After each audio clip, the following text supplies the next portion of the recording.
shares. I'm on all videos on, off videos will be out. Manan, Uchi, Raven, Yash, Rutwa, Anuj, Jainam, Riya, chalo, all videos on. Vinisha, Raven video on Ruchi, Manan.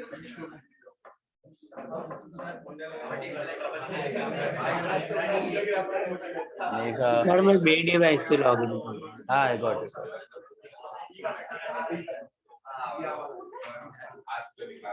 क्या हुआ? चलो. Let's continue with shares. Now in the last lecture, listen. We discussed about basics.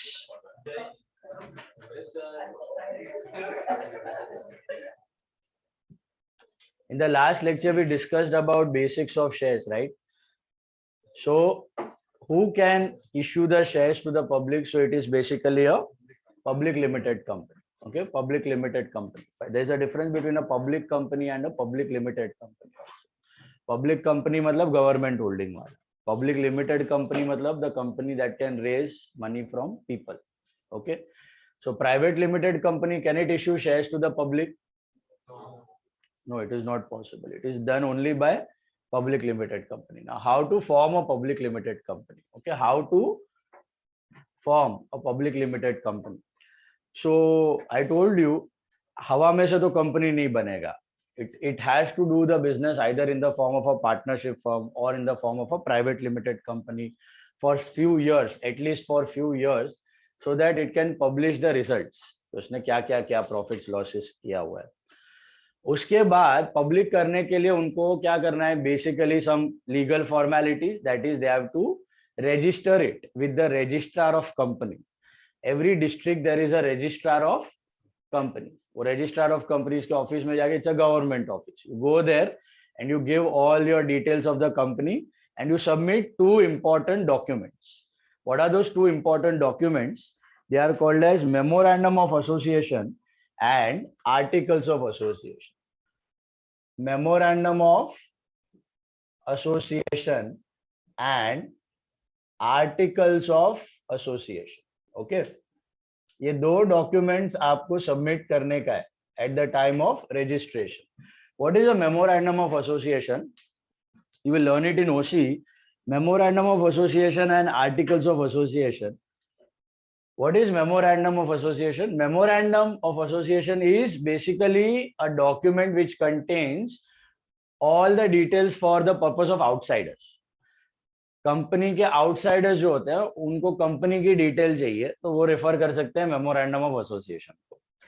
उसमें होता है एक name clause होता है. एक नेम क्लॉज मतलब क्या नाम रखा जाएगा. डोमिसाइल क्लॉज होता है कि कंपनी कहाँ पे एस्टेब्लिश होगी, रजिस्टर्ड हेड ऑफिस कहाँ पे होगी, ब्रांचेस कहाँ पे होंगे. कैपिटल क्लॉज होता है कि कितना कैपिटल कंट्रीब्यूट किया जाए, मैक्सिमम कैपिटल कितना होना चाहिए. उसमें ऑथराइज्ड कैपिटल दिया होता है. मेमोरेंडम में आपका ऑथराइज्ड कैपिटल मेंशन किया होता है. What is authorised capital? Authorised capital मतलब आपकी मैक्सिमम लिमिट. ऑथराइज्ड कैपिटल मतलब आप कितना कैपिटल रेज करने का सोच रहे हो मैक्सिमम, वो आप लिमिट पहले से डिसाइड करके डाल सकते हो. उससे ज्यादा आप रेज नहीं कर सकते. फ्यूचर में आपको ज्यादा रेज करना है तो शेयर होल्डर की एक एनुअल जनरल मीटिंग होती है, उसमें स्पेशल रिजोल्यूशन पास किया जाता है और आप ऑथराइज्ड कैपिटल की लिमिट बढ़ा भी सकते हो. तो मतलब फॉर एग्जांपल अभी एक कंपनी को फॉर्म करना है 10 करोड़ के कैपिटल के साथ, तो वो बता देगी अपना authorised capital is 10 crore rupees. अपना ऑथराइज्ड कैपिटल इज 10 करोड़. तो 10 करोड़ रुपए से ज्यादा पैसा वो फिलहाल रेज नहीं कर सकती है मार्केट में से भी, पब्लिक से भी. उसको अगर ज्यादा कैपिटल फ्यूचर में चाहिए, 10 करोड़ के ऊपर लगा, तो फिर वो एनुअल जनरल मीटिंग में रिजोल्यूशन पास करवा के ये लिमिट बढ़ा सकती है और फिर बाद में आगे का कैपिटल रेज कर सकती है. तो फिलहाल at the time of Inception, at the time of formation of the company, जब आप उसको रजिस्टर करवाने वाले होते हो, तब आपको ये ऑथराइज्ड कैपिटल मेमोरेंडम में देना चाहिए. मेमोरेंडम ऑफ एसोसिएशन में आपका authorised capital, maximum limit capital दिखा देने का। फ्यूचर में जब जब चाहिए तब आप उसको बढ़ा सकते हो, फिलहाल ये कैपिटल आपको देना होगा, बराबर है।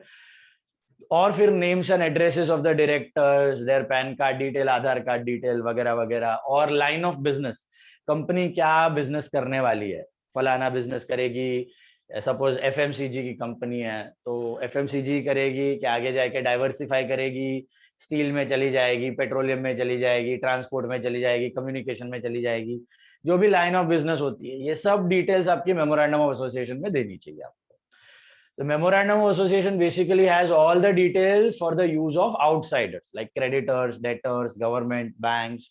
वो सब आपके डिटेल्स कहां से उठाते हैं? मेमोरेंडम ऑफ एसोसिएशन से। ये पहला डॉक्यूमेंट है, हर एक कंपनी को अपना खुद का मेमोरेंडम ऑफ एसोसिएशन बनाना पड़ता है, ठीक है, उसकी खुद की detail for the purpose of outsiders. ये बात समझ आई?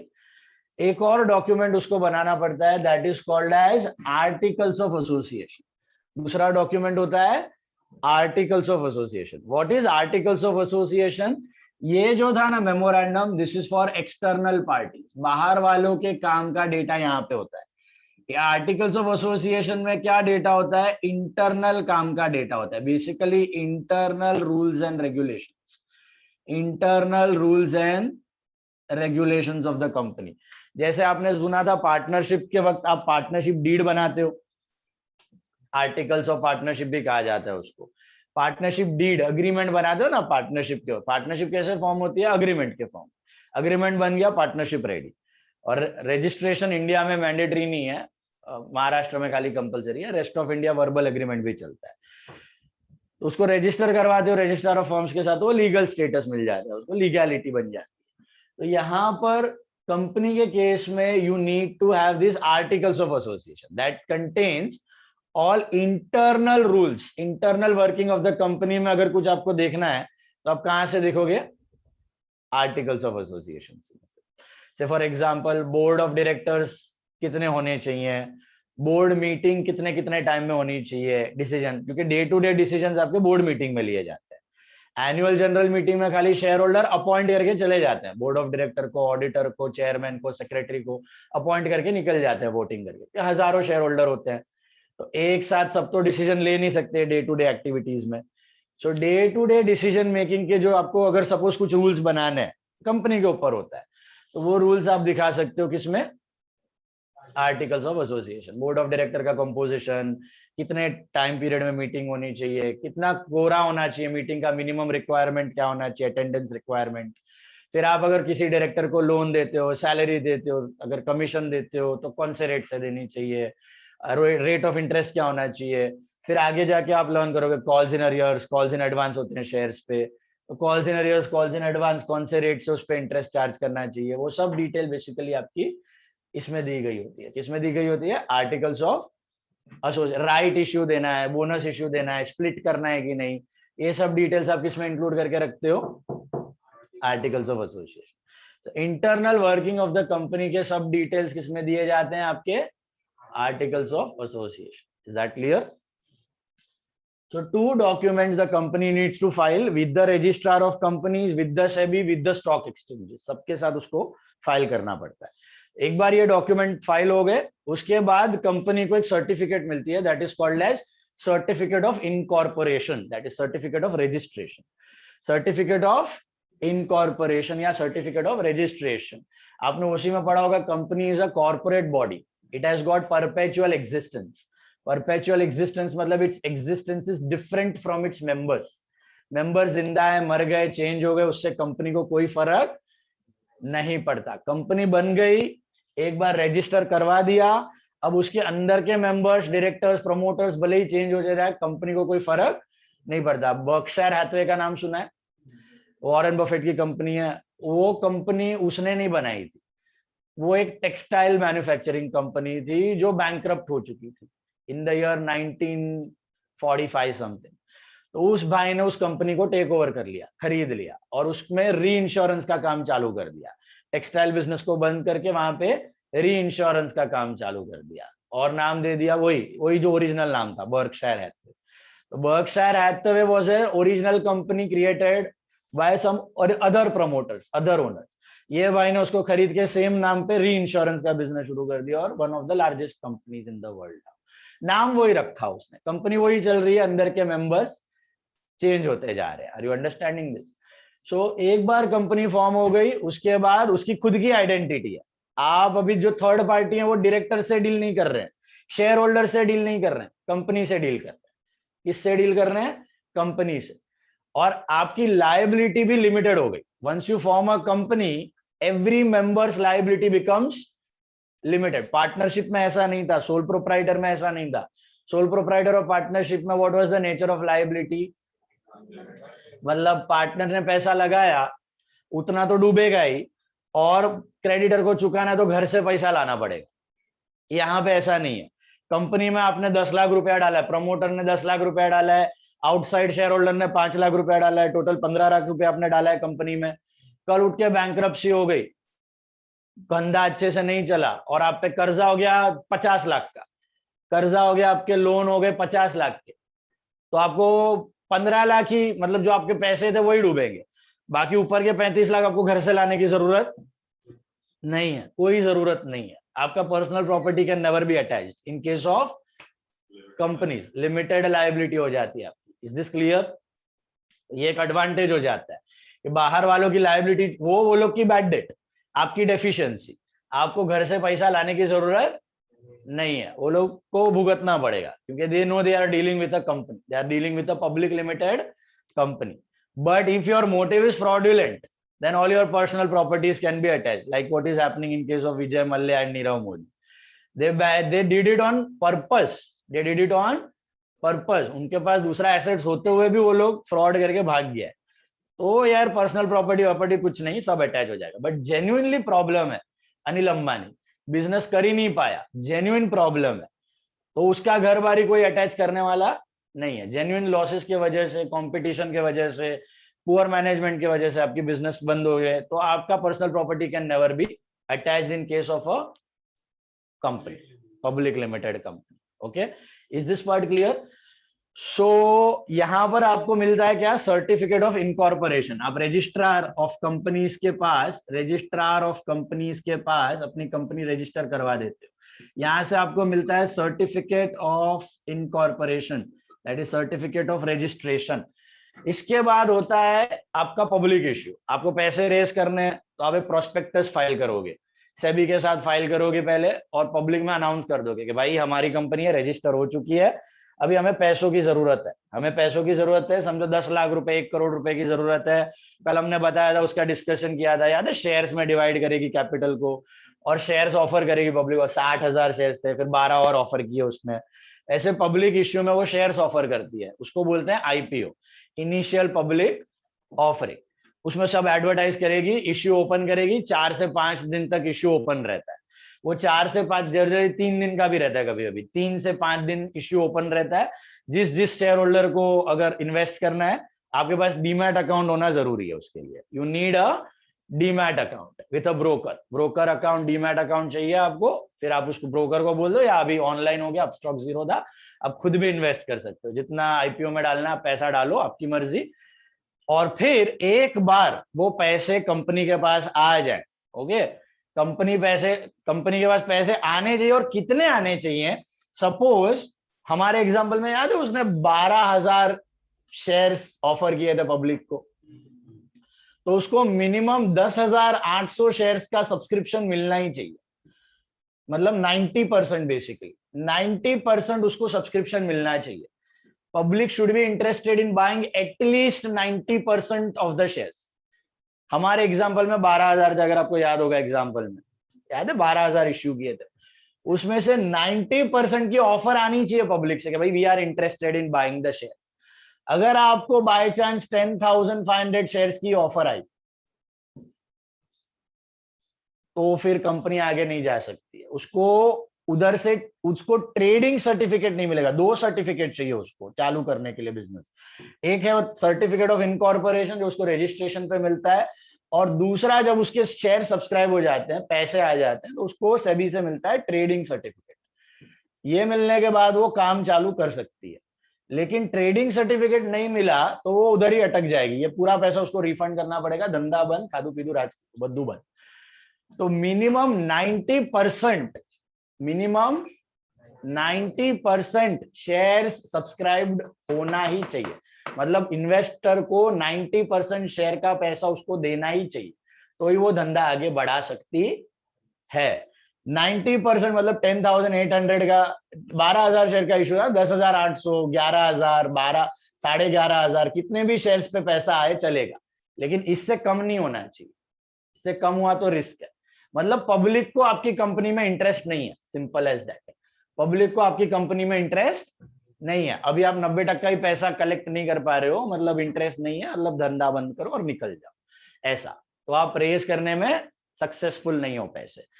ये रिस्क है, इसको अवॉइड करने के लिए एक रास्ता अपॉइंट किया जाता है। कंपनी क्या करती है, अंडर राइटर्स अपॉइंट करती है। क्या करती है, underwriters. Underwriter are banks, all banks they have a branch of underwriting, they have a branch of underwriters. क्या करते हैं, बड़े सिंपल से काम करते हैं।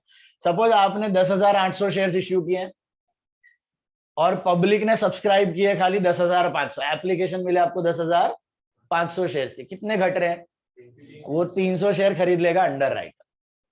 वो 300 शेयर, कंपनी को घंटा फर्क पड़ता है कौन खरीद रहा है, जो खरीद रहा है उसको खाली पैसा लेने से मतलब है। पब्लिक इश्यू किया है ना, कोई भी खरीदे, कोई भी खरीदे, गवर्नमेंट खरीदे, LIC खरीदे, इंस्टीट्यूशन खरीदे, बैंक खरीदे, एम्प्लॉय खरीदे, कस्टमर खरीदे, नॉर्मल पब्लिक खरीदे, ब्रोकर खरीदे, कोई भी खरीदे, डज नॉट मैटर। 300 शेयर जो बचे हुए हैं कौन खरीद लेता है, यहाँ पे अंडर राइटर खरीद लेता है। ये फोकट में नहीं खरीदता, इसको क्या मिलता है, कमीशन मिलता है। 300 शेयर खरीदा तो उसका कमीशन मिलेगा। कभी ऐसा हो सकता है कंपनी को खाली 10,000 शेयर्स की एप्लीकेशन है, तो कितना शॉर्टफॉल हुआ यहाँ पे, 800 शेयर। वो 800 शेयर्स कौन खरीद लेगा, अंडर राइटर खरीद लेगा। तो रिस्क मैनेज कर रहा है। It is like insurance, it is like insurance. जो शेयर्स पब्लिक नहीं खरीदेगा वो कौन खरीद लेगा, अंडर राइटर खरीद लेगा। दो shares would be purchase by under writer, वो अपने गले में बांध के घूमेगा जब तक मार्केट में अच्छा प्राइस ना आ जाए, तब तक। मार्केट में अच्छा प्राइस आने के बाद वो अंडर राइटर बेच के निकल जाएगा शुमड़ी में, ठीक है। तो अंडर राइटर क्या करता है, बचे हुए शेयर्स को खरीद लेता है फॉर अ कमीशन।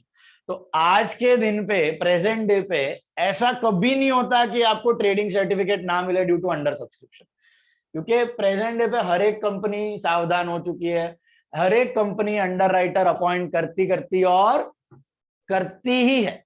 हर एक कंपनी इश्यू के वक्त अंडर राइटर्स अपॉइंट करती करती और करती है, सो दैट उसको पूरे के पूरे शेयर्स के पैसे मिल जाए। बात समझ आई? 90% ओनली 90, क्राइटेरिया सेटिस्फाई हो गया फिर जरूरत ही नहीं है ना, फिर क्या कुछ। अब सुनो एक मिनट, तो काफी टाइम पे ऐसा होता है कि एक से ज्यादा भी अंडर राइटर्स अपॉइंट हो जाते हैं। बड़ी कंपनी होती है, बहुत बड़ा इश्यू है, जैसे अभी बीच में अभी आने वाला है पेटीएम करके कंपनी है, उसका इश्यू आने वाला है। It is like around 14,000 crore, 14,000 crore का इश्यू है मार्केट IPO का, तो बहुत बड़ा इश्यू है। अभी वो सब्सक्राइब नहीं हुआ तो लफड़ा हो जाएगा, और उसमें कम शेयर्स हो गए तो साला एक बैंक तो उठ ही जाएगा, खरीद ही नहीं पाएगा। तो 2, 4, 5 बैंक्स को अपॉइंट किए जाते हैं एज अंडर राइटर। फेसबुक का इश्यू आया था इन द ईयर 2012, तभी पब्लिक को इतना ये नहीं था कॉन्फिडेंस कि आएगा कैसा रहेगा कंपनी। 2005 में ही बनी थी और इतना वर्ल्ड वाइड एस्टेब्लिश नहीं हुआ था। $12 पे इश्यू आया था फेसबुक का, तो पब्लिक को लग ही नहीं रहा था ये आएगा चलेगा। अच्छा, उसने 40 अंडर राइटर अपॉइंट किए, 40 बैंक्स ही had appointed as underwriting agents. तो जो उसके बाद हो गया, सब्सक्राइब भी हो गया फुल्ली और चल भी गया, और अभी शेयर प्राइस चल रहा है कुछ $250, $260, 20 times returns over a span of 8 years. So underwriters actually कभी प्रॉफिटेबल भी हो जाते हैं, बूमिंग मार्केट में उनका धंधा अच्छा चलता है, क्योंकि सब शेयर्स का अगर इश्यू नहीं हुआ तो इनके हाथ में आ जाते हैं शेयर, और हाई प्राइस में निकल भी जाता है। डिप्रेशन के वक्त ज्यादा रिस्क होता है जब रिसेशन चालू रहता है मार्केट में। या what were the doubts? No, it got clear. All got clear. Sorry. Online નું થઈ ગયું તારું?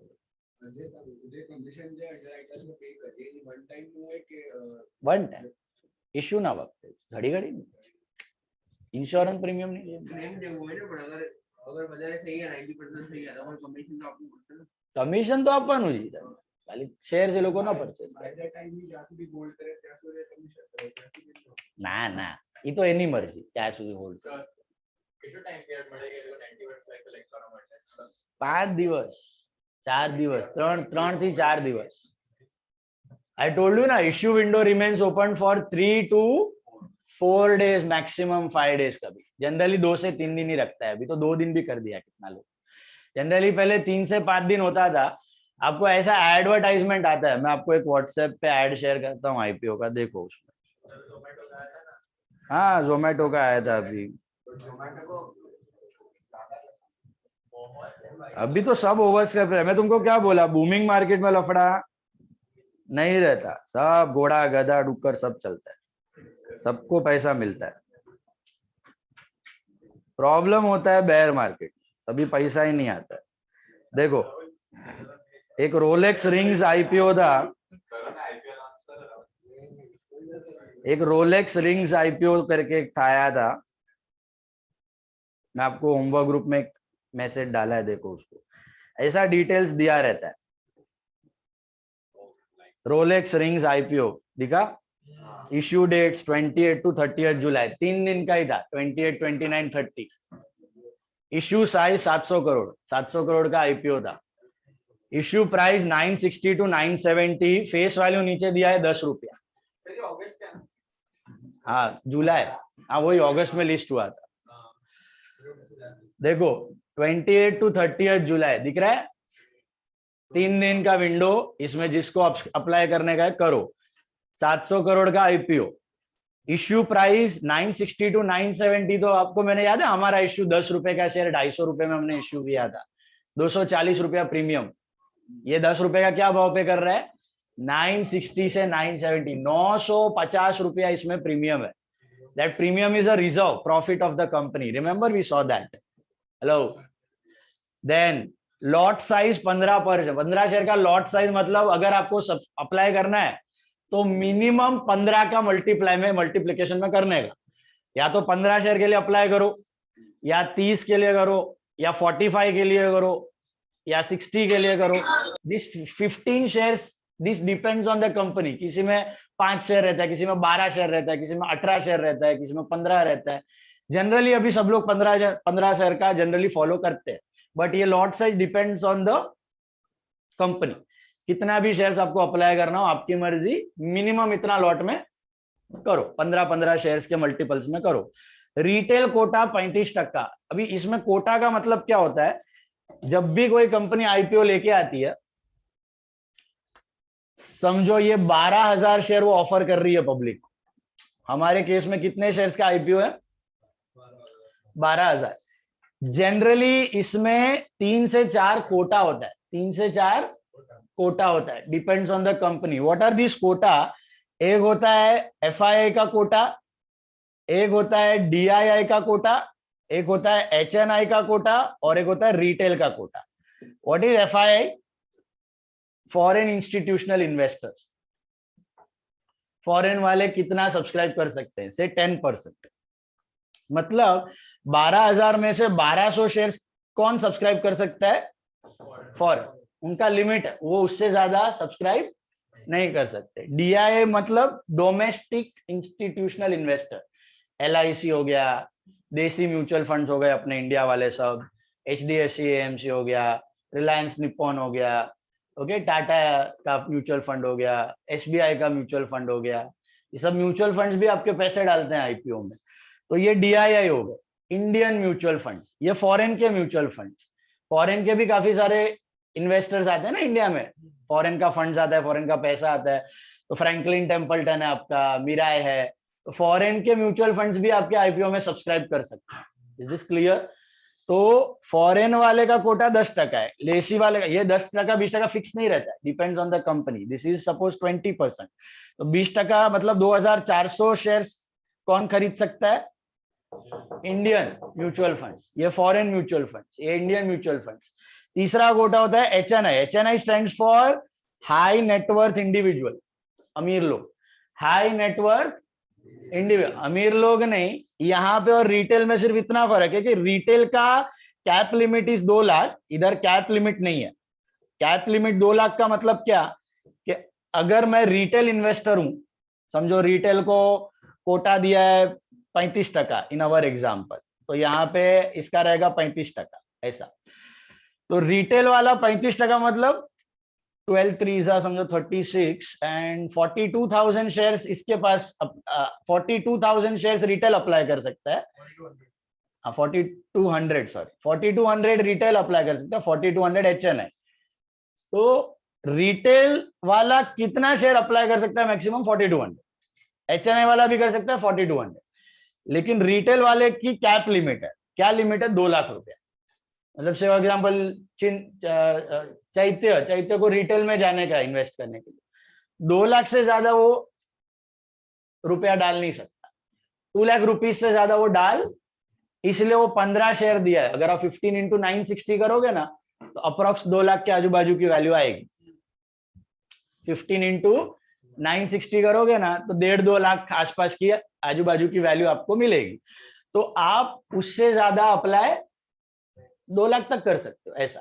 तो 15 लॉट 15 का करना है आपको मिनिमम, फिर 30 हो गया तो 2 लाख क्रॉस हो गया ना, 30 शेयर्स हो गए तो 2 लाख क्रॉस हो गया ऐसा। तो आप एक ही लॉट अप्लाई कर सकते हो, आप एक ही लॉट 15 का लॉट साइज, तो 15 या फिर 30 या फिर 45, तो आप 15 ही अप्लाई कर सकते हो ऐसा। 2 लाख की कैप लिमिट है रिटेल इन्वेस्टर्स के लिए इंडिया में।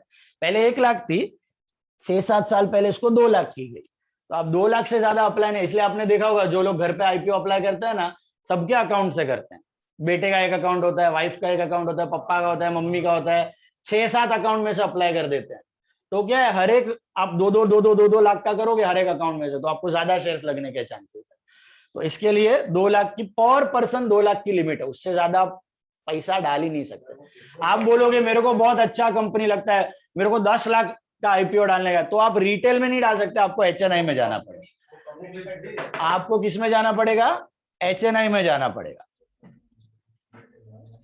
लाइट्स ऑन गई लगा बाहर से स्विच बार बार बांधो ना, बांधो ત્યાં ત્યાં ત્યાં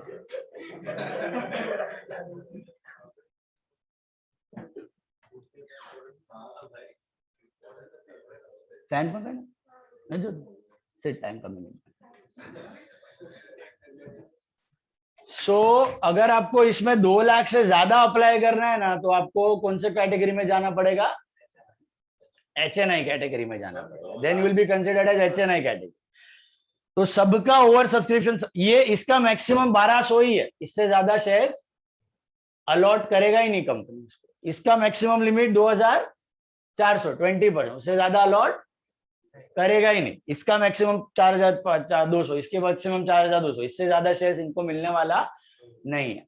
ऐसा होता है कभी कभी यहाँ पे 4200 है और इधर ज्यादा इंटरेस्ट है, तो 10,000 शेयर का एप्लीकेशन आ गया, और इधर HNI में खाली 3,000 शेयर का एप्लीकेशन है, तो इधर का इधर घुमा नहीं सकता। इंडिविजुअल कैटेगरी है ना आपकी, तो ये इधर से ही HNI कैटेगरी वाले ही इसको डाल सकते हैं, इसको रिटेल वाले ही सब्सक्राइब कर सकते हैं, 2 लाख वाले। समझ में आया? ये इधर से इधर नहीं घुस सकता, ये इधर से इधर घुस नहीं सकता। खाली रिटेल और HNI एक दूसरे में आपकी मर्जी। अगर आप 2 लाख की लिमिट के अंदर करते हो तो आप रिटेल में चले जाओगे, 2 लाख से ज्यादा करते हो तो आप HNI रूट में चले जाओगे। दोनों का कोटा अलग अलग है। हाँ, ये सब जो ब्रेकअप है, कितना कोटा देना है, ये सब decided by the company. 2 lakh वाला तो कांस्टेंट है, सब कोई भी इश्यू में रिटेल का कोटा इज 2 लाख, उससे ज्यादा नहीं पर पर्सन। So, फिक्स कोटा, हाँ so फिक्स सबके लिए। कोई भी आईपीओ में रिटेलर्स का मैक्सिमम लिमिट इज 2 लाख पर person. Yes,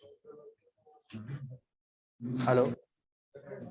if the share is oversubscribed, then who is given preference? Like, how do we decide?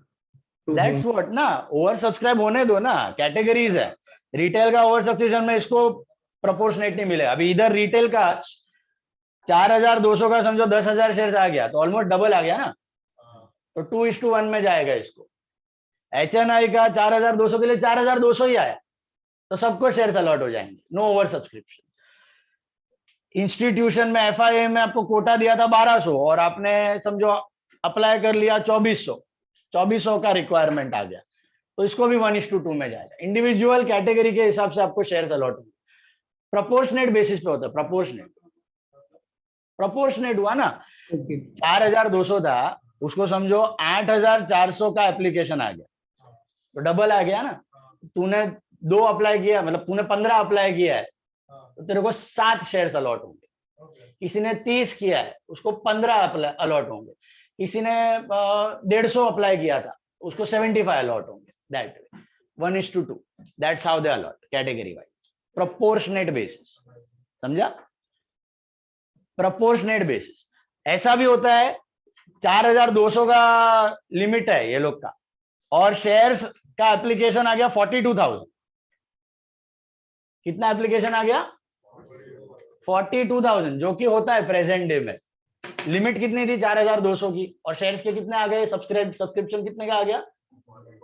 10 Guna, 10 times.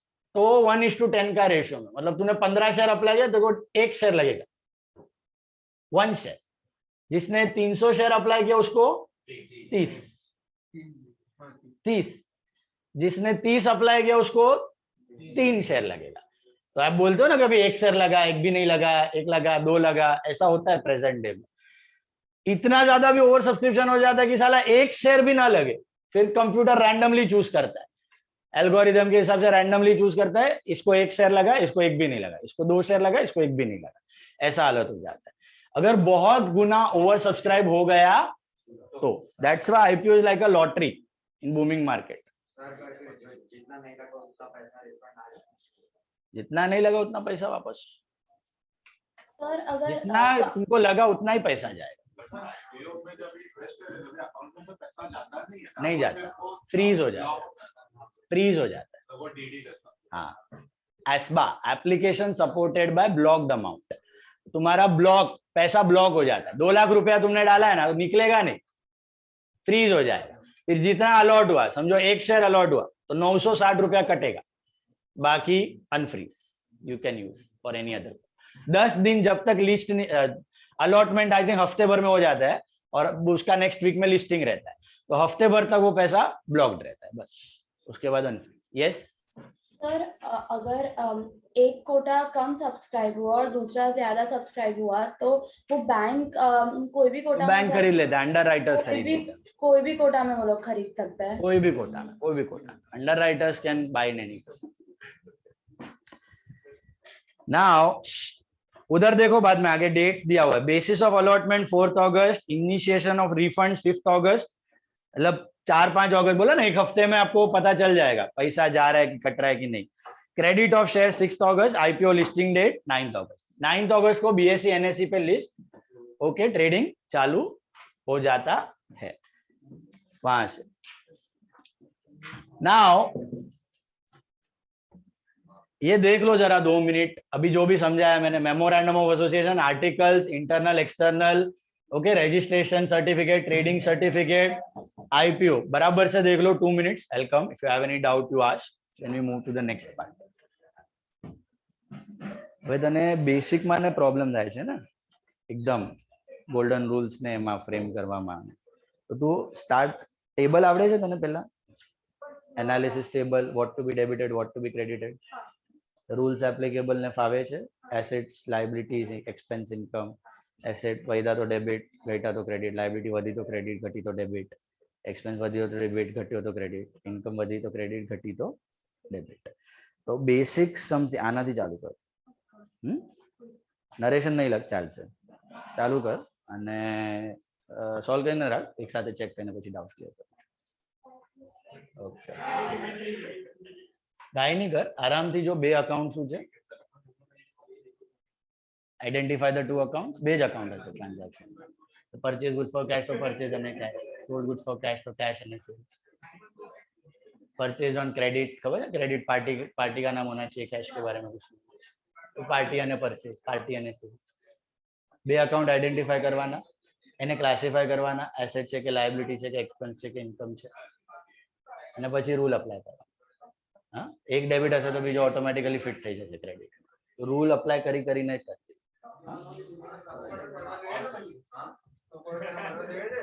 अब there are 5 types of capitals you need to know in case of company. इसमें कोई doubt?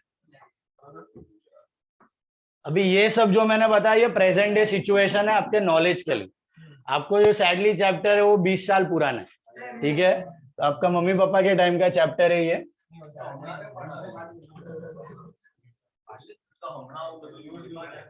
હમણાં આવું બધું તમે MBA finance કરશો, CFA કરશો ત્યાં કામ આવશે.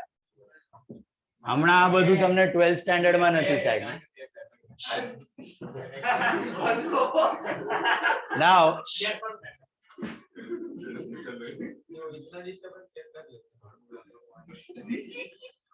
हमारे एग्जाम्पल में हमने कितना शेयर्स पब्लिक को इश्यू किया था? तो 12,000 शेयर, ठीक है? सबसे पहला कैपिटल आपको समझना है authorised capital. What is it? Authorised. अभी अभी मैंने ये वर्ड यूज किया था, याद है किसी को? Maximum limit up to which the company can raise the capital, right? It is also called as nominal capital. नाम याद रखना, ऑब्जेक्टिव में पूछा जाता है. ऑथोराइज्ड कैपिटल या nominal capital. Listen, authorised capital या फिर it is also called as nominal capital. Maximum limit जितना आप कैपिटल रेस करके रख सकते हो बुक्स में. हमारे एग्जाम्पल में 12,000 हमने इश्यू किया था, बराबर है? ऑलरेडी डायरेक्टर्स के पास कितना था? प्रमोटर के पास 60,000 था, याद है? 60,000 शेयर्स थे उनके पास. टोटल कितना होता है इसको मिला के? 72 होता है ना? हेलो. तो ये केस में कंपनी अपना ऑथराइज कैपिटल 72 से ज्यादा रखेगी. कितना रखेगी? समझो 1 लाख शेयर रखेगी. तो 1 lakh shares of 10 each face value. So 10 lakh रुपया will be called as authorised capital. आपकी मर्जी, जितना रखना है रखो. 1 लाख शेयर्स रखो, 2 लाख शेयर्स रखो, 5 लाख शेयर्स रखो, आपकी मर्जी. ये limit company memorandum of association में देके रखेगी. ये limit company memorandum of association में देके रखेगी कि भैया अपर लिमिट कितनी है? 1 लाख शेयर्स इश्यू कर सकती है. सब मिला के उसमें प्रमोटर के भी आ गए. यही तो कैपिटल, यही तो कैपिटल है. हाँ,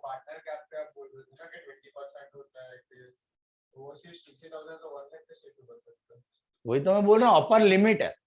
60 और 12 मिला के टोटल कैपिटल कितना हो रहा है कंपनी का? 72 हो रहा है ना? तो बेसिकली 60,000 शेयर प्रमोटर के पास है, 12,000 शेयर पब्लिक के पास है. तो मेमोरेंडम में वो 1 लाख शेयर करके रजिस्टर करवा सकती है कि भाई फ्यूचर में जरूरत पड़े तो 28,000 शेयर्स और इश्यू कर सकती है. 28,000 का उसके पास गैप है अभी भी इश्यू करने का. बात समझ आया? फिलहाल कितना इश्यूड कैपिटल? इश्यू मतलब ऐसा नहीं है खाली पब्लिक को इश्यू किया, डायरेक्टर्स को भी वो शेयर जाहिर है. जो 60,000 है ना, ऐसा समझने का कि डायरेक्टर को ही इश्यू है. तो टोटल इश्यू कितना किया है कंपनी ने? 72,000. उसमें से पब्लिक को 12,000 और बाकी डायरेक्टर को गया, मतलब प्रमोटर को गया 60,000 share. That is the meaning. So authorised का मतलब क्या है? अपर लिमिट, मैक्सिमम कैपिटल अभी कितना रेज कर. अगर उसका 72,000 अभी इश्यूड है कैपिटल और ऑथराइज कैपिटल समझो उसने गलती से 70,000 शेयर डाल दिया, तो नहीं हो सकता. तो ये अलाउड नहीं है. गवर्नमेंट वाला बंदा आके रोक देगा तुमको. तुम्हारा ऑथराइज कैपिटल कितना है?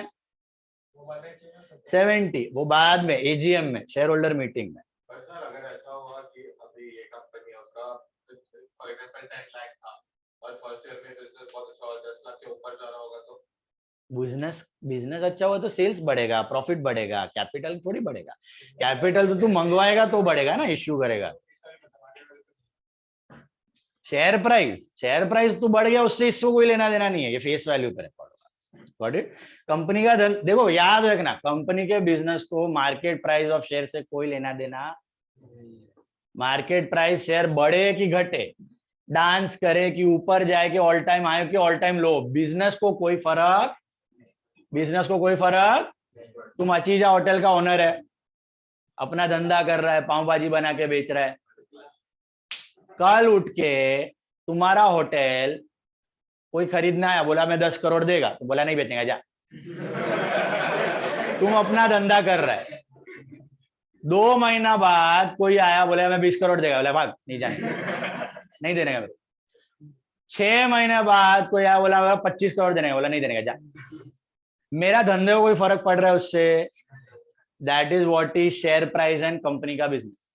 कंपनी अपने हिसाब से बिजनेस कर रहा है, मार्केट में भाव ताल डिमांड सप्लाई डिसाइड कर रहा है। 8 महीने बाद कोई आया बोला रिसेशन चालू, मैं आपका होटल का 5 करोड़ देगा, बोला नहीं देने का, जा। वो जो प्राइस है वो मार्केट सिनारियो के हिसाब से, इन्वेस्टर का परसेप्शन के हिसाब से चेंज हो रहा है। बाहर वालों को जो लग रहा है मेरा बिजनेस कितने का है, वो आके मेरे को कोट करके जा रहा है। मेरा धंधा, मेरा बिजनेस, जो कंपनी का बिजनेस है वो अपने हिसाब से ही चल रहा है। उसको मार्केट प्राइस से कुछ फर्क, कभी फर्क नहीं पड़ता। रिलायंस का शेयर 10,000 रुपया हो जाए कि 100 रुपया हो जाए, रिलायंस कंपनी, जियो का धंधा वैसे ही चलता रहेगा, उसको कोई फर्क नहीं पड़ेगा। Is this clear? तो ये 70,000 शेयर, ये सब कंपनी के पॉइंट ऑफ व्यू से कर रहे हैं, कंपनी के बिजनेस में ये सब हो रहा है। बात समझ आई?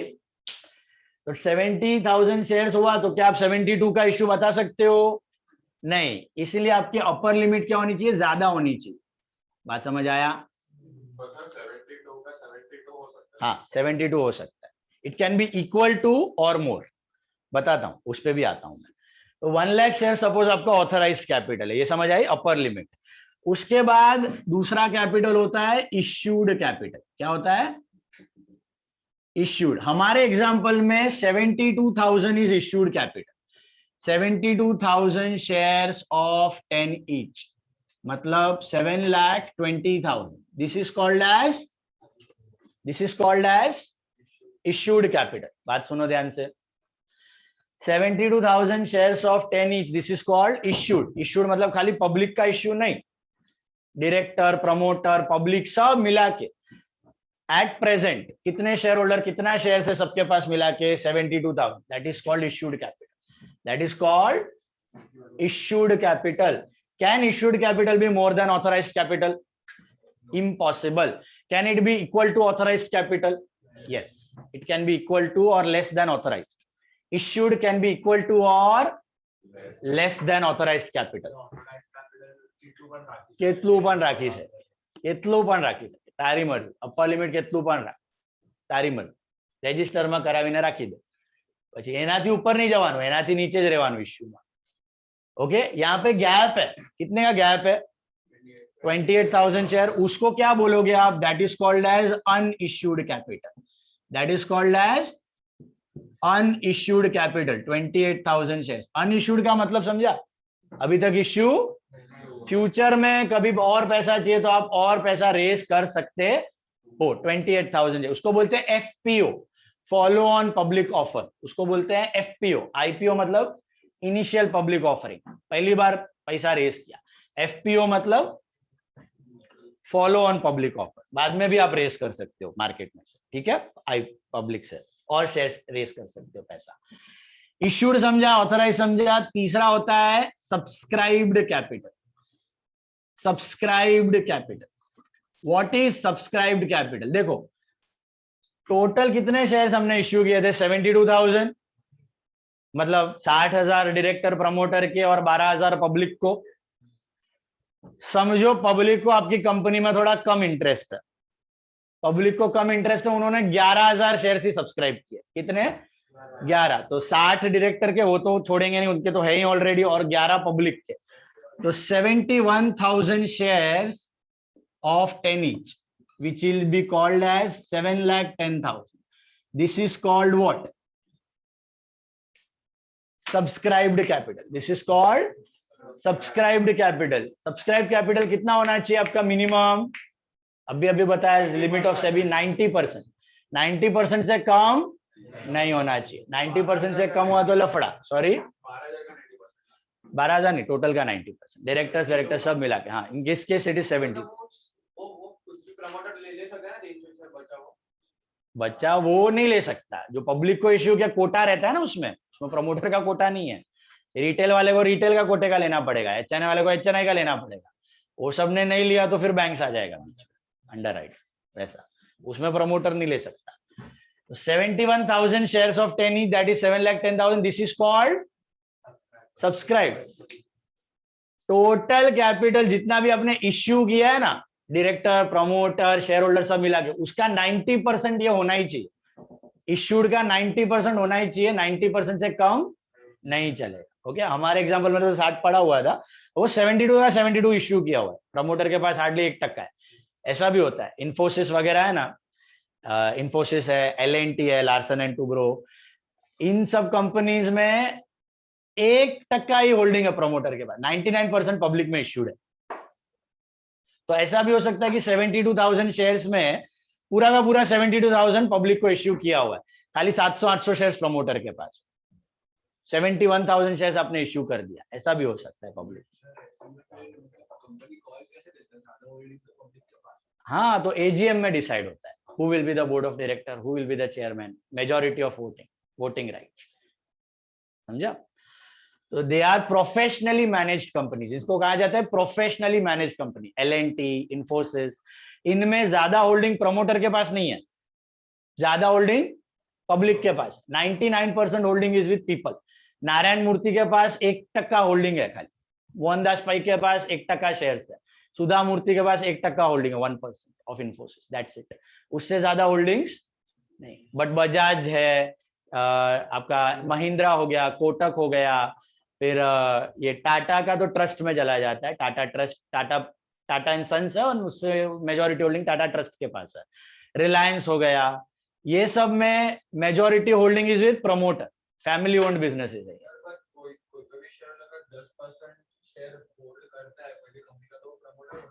नहीं, ऐसा कुछ नहीं है। 10% मतलब कुछ मिनिमम वैल्यू है ना जिसपे से वो कंपनी में चेंजेस कर सकते 25% होल्डिंग हो गया, 25 to 30%, तो आप मेजॉरिटी शेयर होल्डर बन जाते हो। तो उससे ज्यादा होल्डिंग किसी के पास जनरली होता नहीं है। वैसे तो 51% क्राइटेरिया है, बट 51 नहीं, 25 to 30% भी रहेगा ना आपके पास। 10 नहीं, 25 to 30%। रिलायंस ने भी तो फेसबुक को सिर्फ 9% शेयर ही बेचा था जियो पे। हाँ, तो 9 पॉइंट समथिंग ही बेचा था, तो वो 10% हो गया, तो वो कंपनी में कुछ चेंजेस करता है। चेंजेस मतलब मेजॉरिटी शेयर होल्डर हो जाता है ऐसा। बट कंपनी का कंट्रोल जो बोलते हैं ना, फुल कंट्रोल, उतना लेने के लिए तुमको 25 to 30% होल्डिंग चाहिए। वो तो ऑब्वियसली तुम्हारा जितना जितना 10%, 15%, 20% रहेगा, तुम्हारा से बढ़ते जाएगा, डिसीजन मेकिंग में अथॉरिटी बढ़ते जाएगा। बट सामने दूसरा मेजोरिटी वाला शेयर होल्डर है ना तुमको कॉन्ट्राडिक्ट करने के लिए, 25-30% वाला, 25-30% आ गया ना, तो तुम एकदम सोल मेजोरिटी वाला हो गया। उससे ज्यादा एक कंपनी में कोई ज्यादा इतना ज्यादा होल्डिंग कोई रख ही नहीं सकता है। छोटा कंपनी तो ठीक है, बड़ा कंपनी में 25-30% मतलब राजा हो गया ऐसा। उससे ज्यादा होल्डिंग किसी के पास आएगा भी नहीं, तो मेजोरिटी होल्डिंग तुम्हारा, अल्टीमेट डिसीजन तुम्हारा रहेगा। That is it. इश्यूड और सब्सक्राइब का फर्क समझ में आया? इश्यूड कितना है? 72,000 नहीं, मैक्सिमम लिमिट कितना था? 1 लाख। सब्सक्राइब कितना होना चाहिए? 72 का 90%, मिनिमम 90%। 90% से ज्यादा, 90% से कम नहीं होना चाहिए। हुआ तो ट्रेडिंग सर्टिफिकेट नहीं मिलेगा। तो subscribe capital can be equal to और less than issue. Is this clear? इसमें जो 1000 शेयर्स बच गया ना, that is called as what? Unsubscribed capital. Unsubscribed capital 1000 shares are called as unsubscribe. Unsubscribe मतलब ये शेयर कोई सब्सक्राइब नहीं किया, ये फ्यूचर में वापस इश्यू कर सकता है, ये बच गया है शेयर, कंपनी के पास पड़ा हुआ है। Got it? सब्सक्राइब्ड के बाद आता है called up capital. Called up capital, look at the board carefully. Called up capital क्या होता है? मैंने आपको बताया था प्रेजेंट डे सिचुएशन में हम लोग पूरा पैसा साथ में मंगवाते हैं, याद है? 10 का 10 रुपया ऊपर से प्रीमियम भी मंगवाते हैं। लेकिन आज से 15-20 साल पहले क्या होता था? हाँ, 10 रुपए का शेयर था, उसको भी आप डिवाइड करके रखते थे। उसका फर्स्ट नाम याद है आपको क्या था? Application money, then allotment, then first call, then second call. तो समझो 10 रुपया आपको मंगवाना है, उसमें भी आप पार्ट में मंगवा रहे हो, पहले 2 रुपया, फिर 3 रुपया, फिर 3 रुपया, फिर 2 रुपया। तो एट प्रेजेंट ये गरीब लोग कितना मंगवा रहा है? 71,000 इंटू 2 रुपीज मंगवा रहे हैं। 71,000 इंटू 2 कितना होता है? 71 इंटू 2 होता है 140। This is called up capital. Called up capital fix नहीं रहता है, चेंज होते रहता है कॉल्स के हिसाब से। पहले एप्लीकेशन मंगवाया, कितना मंगवाया, 2 रुपया मंगवाया, तो कितना पैसा आया कंपनी के पास, 142। This is called the called up capital after application. यहां पर आपका कॉल्ड अप कैपिटल होगा 1,42,000। फिर 6-8 महीने बाद आपको जरूरत पड़ी और 3 रुपया मंगवाया शेयर होल्डर से, तो 71,000 इंटू 3, 213,000। तो अब आपका कॉल्ड अप कितना हो जाएगा मालूम है, 142 प्लस 213, 355। तो आफ्टर अलॉटमेंट आपका कॉल्ड अप हो जाएगा 355। कैसा है 355, एप्लीकेशन का 2, अलॉटमेंट का 3, टोटल 5, तो 71,000 into 5, got it. After first call और 3 रुपया मंगाया 6 महीने बाद, तो 2 + 3 + 3 8 रुपीज हो जाता है ना। तो अभी आपका कितना हो जाएगा कॉल्ड अप, 71,000 इंटू 3, इसमें और ऐड कर दो, 213 और ऐड कर दो, तो कितना हो गया 568। 568,000 will be your called up. Are you understanding called up? All of you. और अंत में जब पूरा का पूरा 10 रुपया मंगवा लोगे और 71,000 इंटू 2 दैट इज 142, तो लास्ट में ये हो जाएगा 7,10,000। लास्ट में ये हो जाएगा 7,10,000। This is called fully called up. This is called as fully called up. Called up capital शुरू से एंड तक सेम नहीं रहता, कॉल्ड अप कैपिटल चेंज होते रहता है। जब आपने 2 रुपया मंगवाया तो 142,000, फिर 3 और मंगवाया तो इट बिकेम 355, फिर और 3 रुपया मंगवाया फर्स्ट कॉल का, 4-5 महीने बाद पैसे की जरूरत पड़ी तब हो गया ये 568। और फाइनल कॉल मंगवाने के बाद 2 साल के बाद पूरा पैसा जब तक आ गया, उसके बाद 71,000 into 10, 7,10,000। But can it be more than subscribed capital? Impossible. ये सब डिसेंडिंग ऑर्डर में जा रहा है।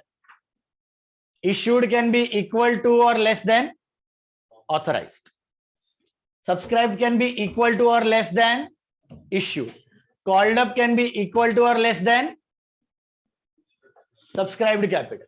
मतलब समझ में आया मेरे को? बताओ ऑथराइज कैपिटल क्या है? Maximum limit. Issued capital actual कितना एट ए टाइम इश्यू किया हुआ है, दैट इज इश्यू। उसमें सब आ गए, डायरेक्टर, प्रमोटर, आईपीओ, पब्लिक का सब आ गया। Is this clear?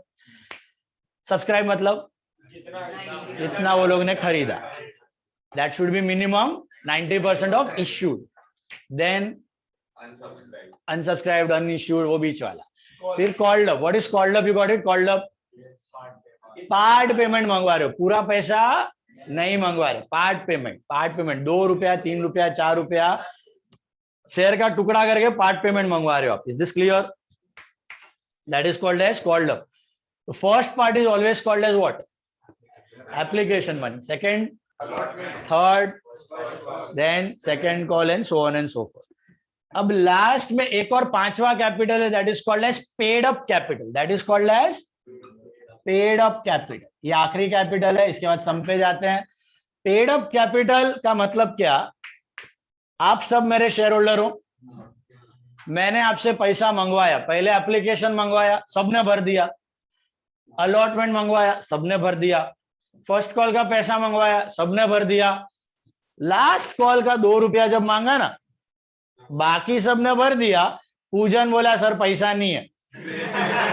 बोला 2 रुपया नहीं है? बोला नहीं है। कितना शेयर है तेरे पास? बोला 1000 शेयर। तो 1000 शेयर पे मेरे पास 2 रुपया नहीं आया, बाकी सब आ गया। 1000 शेयर पे क्या नहीं आया? 2 रुपया नहीं आया। उसको बोलते हैं कॉल्स इन अरियर। मैं उम्मीद नहीं छोड़ेगा, मैं आशावादी, मैं ऐसा नहीं बोलेगा डिफॉल्ट नहीं। कॉल्स इन अरियर मतलब मिलना बाकी है, आएगा। 1000 इंटू 2, 2000 रुपया मिलना बाकी है। इसको क्या बोलते हैं? Calls in arrear, not still in arrear. Calls in arrear मतलब पैसा मिलना। अब सुनो, आउटस्टैंडिंग कॉल इनकम नहीं है, पैसा रिसीट है। 2000 रुपया लेना, बाकी सबने पूरा पैसा भर दिया, तो कॉल्ड अप कैपिटल कितना हुआ आपका 7,10,000, क्योंकि आपने तो मंगवा लिया है। लेकिन पेड अप का मतलब क्या है, जो शेयर होल्डर ने एक्चुअली भरा उसको बोलते हैं पेड अप। तो आपने तो मंगवाया 7,10,000, लेकिन इसमें ये भाई ने 2,000 रुपया अभी तक नहीं दिया। तो पेड अप कैपिटल का फॉर्मूला क्या है, paid up capital is called up capital minus call in arrear. So 7,10,000 minus 2,000, 7,08,000, this is called as paid up capital, this is called as paid up. और डिविडेंड जो भी company देता है वो paid up capital पे देता है। किस पे देता है, पेड अप, मतलब बाकी सबको पूरा डिविडेंड मिलेगा, इसको 80% ही मिलेगा, क्योंकि ये 80% पैसा दिया, 2 रुपया नहीं दिया, 80% ही दिया, तो 2 उस पे देगा ना कंपनी, जो पैसा है उस पे डिविडेंड देगा, कंपनी भी ईमानदार है। ना ना ना ना ना ना ना, सपोज कल उठ के कंपनी ने 10 रुपया पर शेयर डिविडेंड डिक्लेयर किया, तो बाकी सबको 10-10 रुपया मिलेगा, इसको 8 रुपया। मतलब वो जो 2,000 बचेगा ना, तो भी उसके भर दो नहीं। क्या भर दो, कंपनी थोड़ी भरेगा, उसको भरने का, चैरिटी के लिए क्या, हम थोड़ी भरेंगे, वो भरेगा। अच्छा, डिविडेंड काट के उससे नहीं भरेगा, उसको कम देगा, उसी के जेब से 2,000 लेगा, फिर उसको देगा dividend. Is this clear? So dividend is always paid on which capital, paid up. बात समझ आई? And what is paid up? The share holders, if they have paid full money, then what will be your paid up capital? 7,10,000. Whatever money paid by the shareholder, if they paid full money, then it will be 7,10,000. But if there is one defaulter or two defaulter, then that money is called as what? Calls in. So how do you arrive at paid up? It is called up minus calls in. जितना मांगा that is called up, लेकिन जितना भरा that is, बात समझ आई? Generally present day में जितना called up होता है उतना ही जनरली अभी कॉल्स इन अरियर्स होता नहीं, प्रेजेंट डे में नहीं होता है, क्योंकि सब पूरा पैसा साथ में मंगवाते हो। ऊपर से ओवर सब्सक्राइब हो रहा है, पब्लिक मर रहा है आईपीओ के लिए, उसमें कोई ऐसा थोड़ी मिलेगा कि उसने 2 रुपया 5 रुपया या कुछ पार्ट नहीं भरा, ऐसा होता ही नहीं। Is this clear? तो लेकिन ये सिलेबस में आपको तो पढ़ना पड़ेगा। 5 कैपिटल मेरे को बताओ, व्हाट इज ऑथराइज, फटाफट। मैक्सिमम लिमिट, उसके ऊपर आप रेज, लेकिन फ्यूचर में उसकी लिमिट आप बढ़ा सकते हो in AGM via special resolution. What is issued capital? At present सब मिला के कितना शेयर इश्यू किया हुआ है। Can it be more than authorised? No. बचा हुआ unissued. Difference between authorised and issued is called unissued. तीसरा होता है सब्सक्राइब। What is subscribe? आपने तो इश्यू किया, सब्सक्राइब कितना हुआ, पब्लिक ने कितना खरीदा है, टोटल मिला के कितना खरीदा हुआ है, that should be minimum 90% of issued. Then called up. What is called up? 2-3 जितना मंगवाया that is called up, जितना मंगवाया that is called up. अब पूरा मंगवा लिया तो called up will be equal to subscribe, लेकिन आधा आधा मंगवाया, थोड़ा थोड़ा मंगवाया तो called up will keep on changing. बात समझ आई? And last but not the least is paid up. आपने तो मंगवा लिया, शेयर होल्डर ने कितना भरा, सब भर दिया, तो called up will be equal to paid up. लेकिन कुछ नहीं भरा तो उसको क्या कहते हैं? Calls in arrear. तो what is the formula for paid up capital? It is called up capital minus calls in arrears is called paid up capital. All of you take the text book, you doing the first problem now. अगर 12,000 share issue करेगा, चाहे 15,000 ने I would call over subscription, तो 12,000 issue करिए। मैं कीधું ને તને quota, એટલે રિટેલ માં ડબલ આવ્યા છે, તો 1:2। રિટેલ માં અગર 40% લિમિટ છે અને 40,000 આવ્યા, તો લોકો ડિસાઈડ ના કોને કોને આપવા, 1:10। ये 10 કર્યા છે તો તને 1 મળશે, કોઈ 100 કર્યા છે તો એને 10 મળશે। Ratio proportion, n number of calls, application पे 2, अलॉटमेंट पे 3, फर्स्ट कॉल पे 1 रुपया, सेकंड कॉल पे 1 रुपया, थर्ड कॉल पे 1 रुपया, फोर्थ कॉल पे कंपनी डिसाइड। जनरली 2 से 3 कॉल रहता है, उससे ज्यादा रहता नहीं. फाइनल. सर नवी बुक बनाना. New book. Page number 127.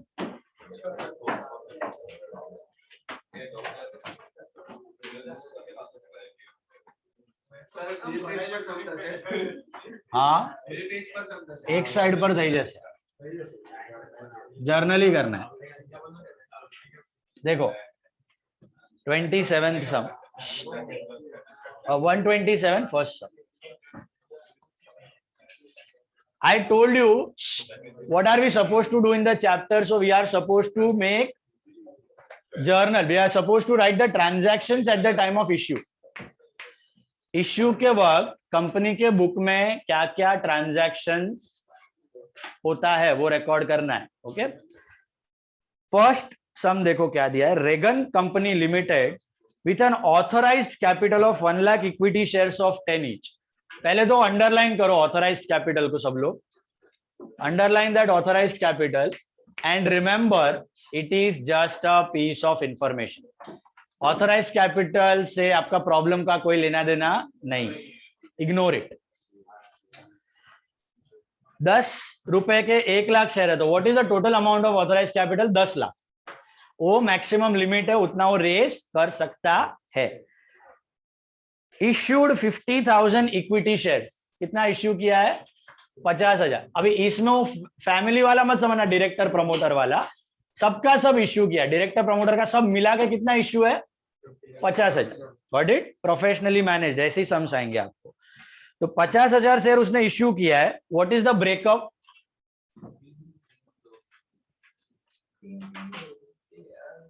₹10 का फेस वैल्यू है. What is the breakup? 3,322. What is 3,322? Application, allotment, first call, second call. बराबर છે. Company received applications for 50,000 shares. Company ने कितना इश्यू किया था? 50,000. और एप्लीकेशन भी कितने क्या है? 50. This is called as subscription at par. Subscription at जितना इश्यू किया उतना ही अप्लाई किया, न ज्यादा न कम. कभी ज्यादा आ गया तो ओवर सब्सक्रिप्शन होता है, कभी कम आया तो अंडर सब्सक्रिप्शन. वो कैसे करना है वो भी बताता हूं मैं. नहीं, यहां पर it is fully subscribed. It is fully subscribed. कितने का एप्लीकेशन आया? 50,000. मिनिमम कितने का आना चाहिए? तो धंधा कर सकती है 45 का आना चाहिए. ठीक है. लेकिन वो लिमिट वापस थियरी के लिए. सम्स में कभी आपको 42, 43, 40 भी दे देगा तो करके आ जाना. करके सम आ जाना. उधर लिमिट ढूंढते मत बैठना या 40 का मैं नहीं करेगा, सेबी का रूल है 90%. ऐसा नहीं करने का. ठीक है. करके आ जाना सम. थियरी में आपको ऑब्जेक्टिव में पूछा जाएगा 90% याद रखना. नाउ अपना बोर्ड्स है एंटी के थोड़ा सा. नाउ एंट्री बड़ी सिंपल है. कंपनी पैसा रेस कर रही है. आपने पहली जर्नल एंट्री सीखी थी 11th स्टैंडर्ड में. ओनर पैसा डालता है बिजनेस में तो व्हाट इज द एंट्री? अगर चेक से डालता है तो, अगर पार्टनर डालता है तो बैंक टू पार्टनर कैपिटल. अभी यही चीज शेयर होल्डर से आ रहा है पैसा तो bank to equity share capital. Bank to कितना शेयर्स पे पैसा आया है? 50,000 शेयर्स पे. टोटल पर शेयर वैल्यू कितनी है? 10 रुपए का शेयर 10 रुपए में ही दे रहा है. कुछ प्रीमियम है 250 में दे रहे हैं, 960 में दे रहे हैं गरीब लोग. 10 रुपए का शेयर 10 रुपए में ही दे रहे हैं. ठीक है. तो 10 रुपए का शेयर 10 रुपए में कितना होता है? 5 लाख रुपया होता है. बराबर है. यही एंट्री है बस. लेकिन एक साथ पूरा पैसा मंगवाया है, पार्ट्स में मंगवाया है. तो 3 पार्ट में गया ना तो 3 पार्ट का 6 एंट्री होएगा आपका. देखो कैसा होएगा. नंबर 1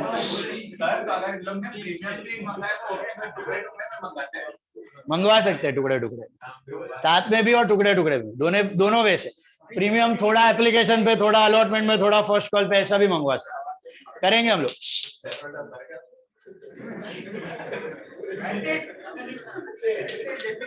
इतना लंबा नहीं चलता इश्यू, 6-8 महीने में सब खत्म हो जाता है। लिसन ना, पहला first part is called application, right. देखो कोर एंट्री यही है, बैंक टू कैपिटल। इसी को हम लोग 2 पार्ट्स में करेंगे। हम लोग लिखेंगे यहाँ पे bank account debit to equity share application account, bank account debit to equity share, ध्यान से देखो, don't talk now.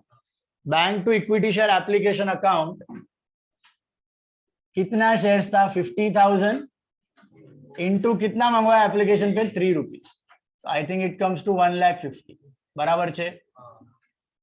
Bank to equity share application 1,50,000 being application money received, being application money received.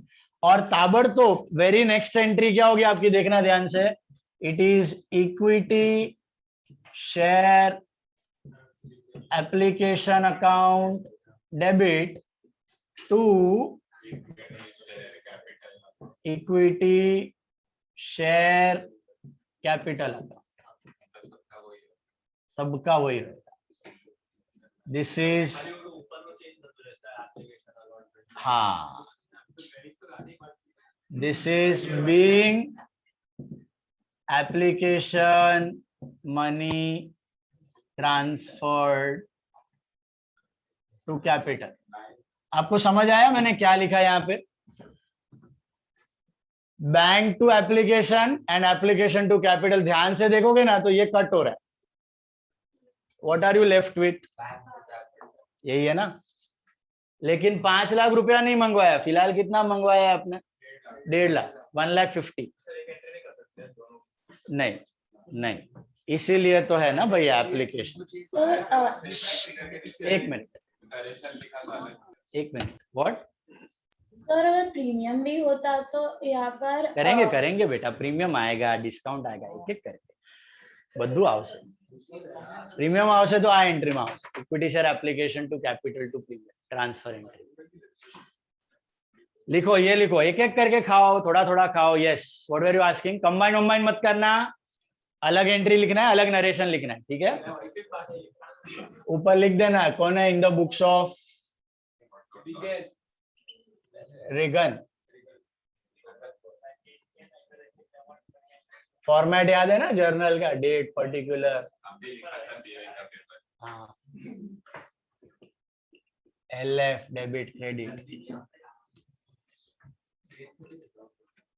Date नहीं है तो serial number. अब मुझे बताओ, तो ये चीज है ना, समझो जनवरी में हुई है, तो अभी अलॉटमेंट अप्रैल मई में होगा, 2-3 महीने बाद। फिर फर्स्ट कॉल जुलाई अगस्त, सेकंड कॉल दिसंबर जनवरी, ऐसा होता है। 6-8-12 महीने के ऊपर पूरा इश्यू। अनफॉर्चुनेट डेट आ सकता है, डेट दिया तो डेट लिख दो। ना कुछ कैलकुलेट सब दिया रहेगा, बीओ ही नहीं है। नाउ मुझे बताओ, what is the second part called as? 2-3 महीने बाद कितना रुपया मांगा? 3 इंटू 50,000 कितना होता है? 150। क्या एंट्री करोगे बताओ, आपको आती है? Bank to equity share allotment and equity share allotment to equity share capital. ऐसा नहीं करने, आपको लिखना है ऐसे। देखो मैं नया स्टाइल बता रहा हूं। Equity share allotment account debit to equity share capital account.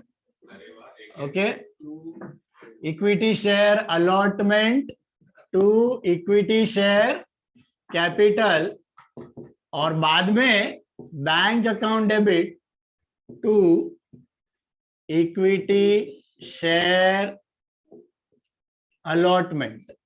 देखा जादू, वही लिखा है मैंने, वही लिखा है मैंने। लेकिन मैंने पहले क्या लिखा? अलॉटमेंट टू कैपिटल, और फिर लिखा बैंक टू अलॉटमेंट। एंट्री वही है, allotment allotment cut, net entry is bank to capital, same entry, same amount. But why did I do ulta? You know, because this is a reason. There is a reason behind this. Whenever you get the first part application, you never know how many shares you are going to get. आपने तो 50,000 offer किया है, public 60,000 subscribe कर सकता है, 80,000 subscribe कर सकता है, 40,000 सब्सक्राइब कर सकता है, 45, जितना भी करे, you never know how much money are you going to get. Is this clear? कितना शेयर्स पे पैसा आएगा आपको मालूम नहीं है, इसीलिए सिर्फ एप्लीकेशन के वक्त आपका बैंक का एंट्री ऊपर रहेगा और ट्रांसफर एंट्री बाद में। सेकेंड स्टेप ऑनवर्ड्स आपको मालूम पड़ गया अभी कितना शेयर्स पे पैसा आया, 50,000। तो अभी आपको पहला ये ड्यू अमाउंट का एंट्री है। ये किसका एंट्री है?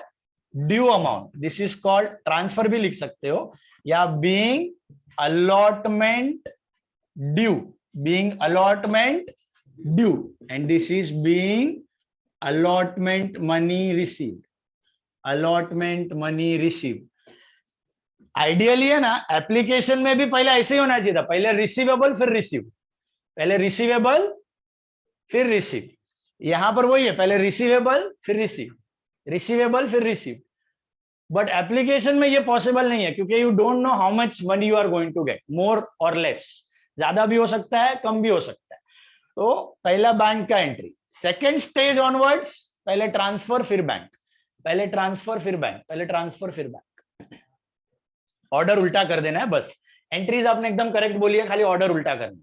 समझ में आया क्यों करना है वो समझा? कि पहले केस में आपको मालूम नहीं था कितना शेयर्स पे पैसा आएगा, ज्यादा भी होता है, कम भी होता है, फिर हम लोग एक्सेस होता है वो एडजस्ट करते हैं, आगे आएगा समझ में। तो हमेशा याद रखना, पहले स्टेज में बैंक का एंट्री पहले, ट्रांसफर बाद में। सेकेंड स्टेप ऑनवर्ड्स, ट्रांसफर पहले, बैंक बाद में।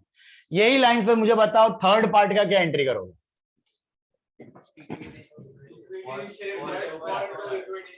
हाँ, पहले क्या करने का? Equity share first call to what?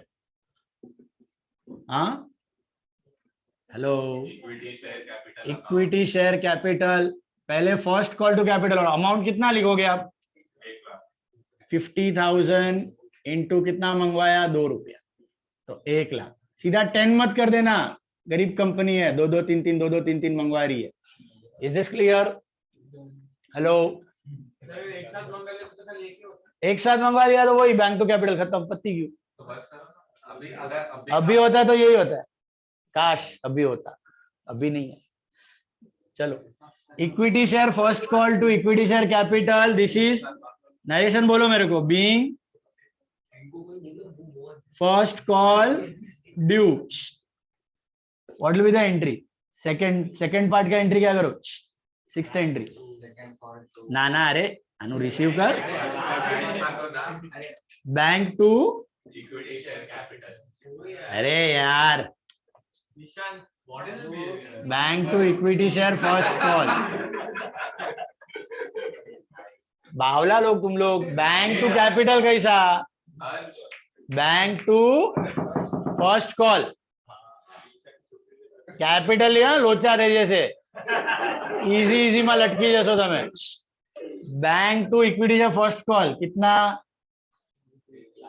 1 lakh. क्या हो रहा है यहाँ पे? दिख रहा है कॉल कट हो रहा है, ये कॉल कट होना चाहिए। Net entry bank to capital, net entry bank to capital, net entry bank to capital. सबका नेट एंट्री क्या होना चाहिए?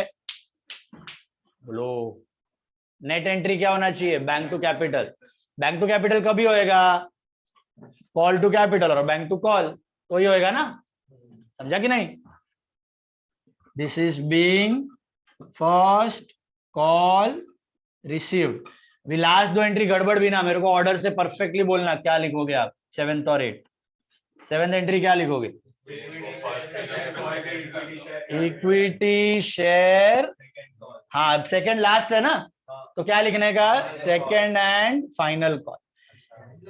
Equity share second and final call debit to equity share capital. समझाइए? फर्स्ट एंड फाइनल, पहला अगर 3 ही part होता तो first and final, 4 part है तो second and final, third call है तो थर्ड एंड फाइनल, जो लास्ट कॉल है उधर लिख देने का एंड फाइनल। तो equity share second and final call to equity share capital कितना मंगवाया उस पे 2 रुपया, तो 50,000 इंटू 2 कितना होता है 1 लाख। ये किसका है, नरेशन बोलो। Being second call due, last call due, and last में रिसीव करने का क्या एंट्री होगा, हाँ second and final, bank to equity share second and final call कितना आएगा 1 lakh. Is this clear? This is being second and final call receive. Basics clear? सबका net effect क्या हो रहा है दिख रहा है आपको, bank to capital, bank to capital ही हो रहा है, लेकिन 4 हिस्सों में हुआ। क्यों 4 हिस्सों में हुआ? क्योंकि एक साथ पूरा पैसा नहीं आया। आप करते हो ना एंट्री, पार्टनर एक बार पैसा लाया बैंक टू पार्टनर कैपिटल, 6 महीने बाद लाया वापस बैंक टू पार्टनर कैपिटल, वापस बैंक टू पार्टनर कैपिटल, वही हो रहा है यहाँ पे कंपनी। खाली पार्टनर कैपिटल की जगह क्या लिख रहे हो आप, equity share capital. Is this clear? समझाणु?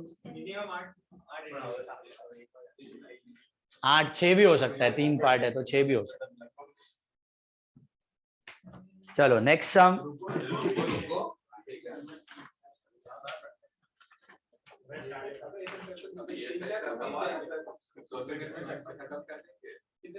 नहीं बहुत है इसमें, बहुत वैरायटी भी है, all varieties and all you are having in this type. चलो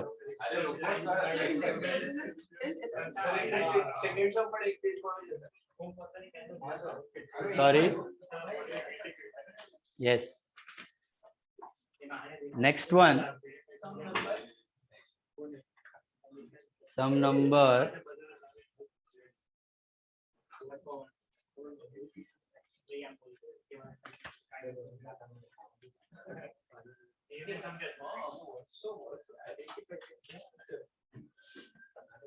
don't whistle.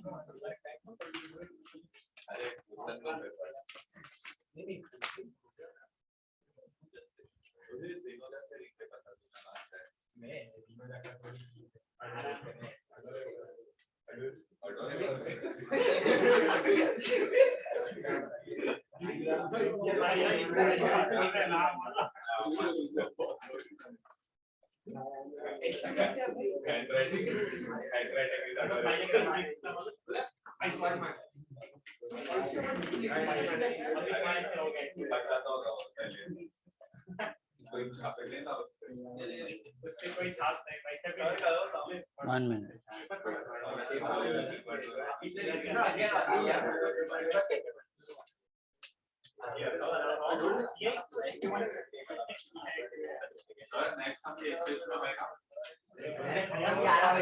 See some number 2, second sum, देखो अभी ध्यान से,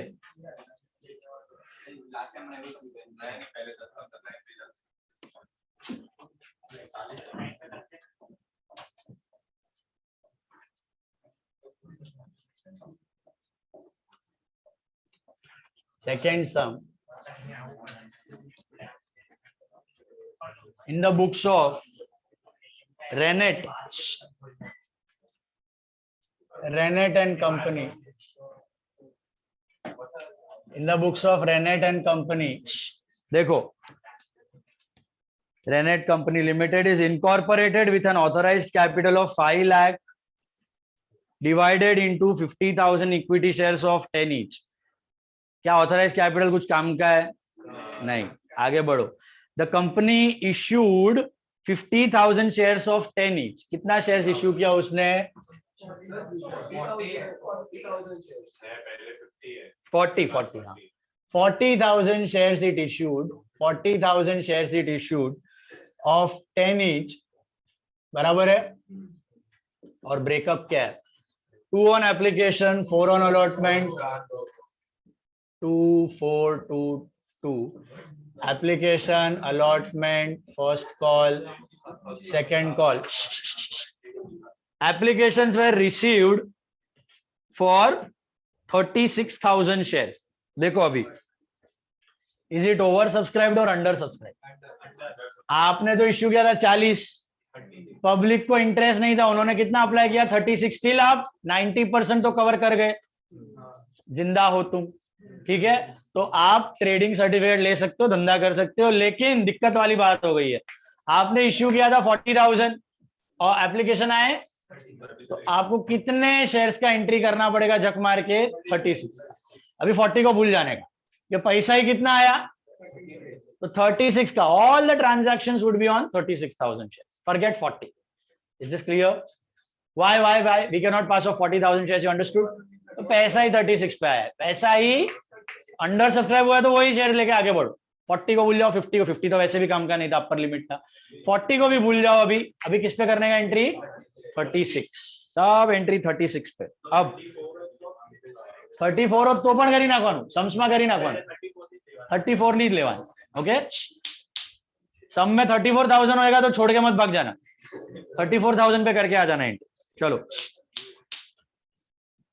Q was allotted 300 shares, did not pay the first call. R was allotted 200 shares, did not pay the final call. ये दोनों कौन है? पूजन. ये दोनों डिफॉल्टर है, ये दोनों ने पैसा नहीं भरा. ओके, बेचारा पूजन अभी डिफॉल्टर के नाम से future Vijay Mallya in making. चलो, मुझे बताओ पहला एंट्री क्या करोगे आप? What will be the first entry? बोलो ध्यान से अभी, seriously, come on. Bank to application, पूरा लिखने का. Bank account debit to equity share application. Bank account debit to equity share application. Bank account debit to equity share application account. कितना shares पे पैसा मिला? 36,000 into what? 36,000 into 2 रुपया, right? 72,000. All of you got this? This is called as application money received. Application money received. Second entry ताबड़तोब आप क्या करोगे? इसको नलिफाई करोगे एप्लीकेशन को. What will be the second entry? Equity share application debit to what? Equity share capital. बराबर है? देखो अटक गए ना, तो ये याद रखना, एप्लीकेशन को नलिफाई करना. सिंपल. तो bank to application, application to capital, automatically application debit credit will get nullified. Got it? क्या लिखोगे? अमाउंट सेम होगा, 72,000. बराबर छे? 72,000 बीइंग, क्या लिखोगे? Narration, application money transferred. Application money transferred. कितना कह रहा? वाह, वेरी गुड. 1 2 3 करना है का? આવે છે? ફાવે છે? ચેક કરું છું બધા. કરતી જા. 5 6 કરતી જા. એક સાથે કરું છું, 5 મિનિટમાં આવું. चलो, थर्ड वन. क्या होगा आपके हिसाब से थर्ड एंट्री? बोलो मुझे.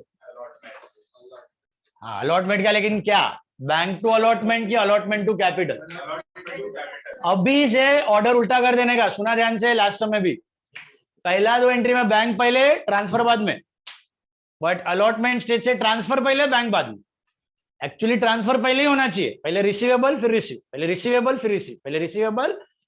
बट पहले एंट्री में नहीं कर सकते ना, क्योंकि मालूम नहीं. अभी यही केस में अब 40,000 का एंट्री करके बैठ जाते रिसीवेबल, लेकिन शेयर्स पे पैसा कितना आया तो मालूम ही नहीं था कितना पैसा आएगा. इसके लिए बैंक का एंट्री पहले, ट्रांसफर एंट्री बाद. Now you are sure, now how many share holders are going to pay 36,000 shares पे पैसा आएगा, उसके हिसाब से you can pass the entry, no problem. So entry क्या होगी बोलो, equity share allotment account debit to equity share capital, कितना कितना कितना कितना 36 into 4, राइट? 36 into 4, 4 रुपया चाहिए, 1,44,000. Is that clear? Hello, being allotment due, allotment due. आप तो हरिश्चंद्र हो, आपने सोचा कि जो लोग ने एप्लीकेशन भरा है सबके सब अलॉटमेंट भरेंगे, ऐसा आपको लगा. लेकिन देखो उधर क्या दिया है. अच्छा, अलॉटमेंट भरा है उसने. अच्छा, फर्स्ट कॉल सेकंड, चलो अच्छा है. पूजन अभी तक पैसा दे, अभी अलॉटमेंट में कोई डिफॉल्ट किया है? कोई नहीं, पूरा पैसा आ भी गया. चलो अच्छी बात है. क्या करोगे एंट्री? Bank to equity. હમણાં શું આવશે? હા, bank to equity share allotment, bank to equity share allotment. Allotment भी सबने भरा है, एप्लीकेशन भी सबने भरा है. यहां तक क्लियर? डिफॉल्ट कहां पे हो रहा है देख लो ध्यान से. कहां पे डिफॉल्ट हो रहा है? फर्स्ट और सेकंड कॉल. उधर आके थोड़ा रुक जाना. Being allotment received, being allotment received. Comfortable?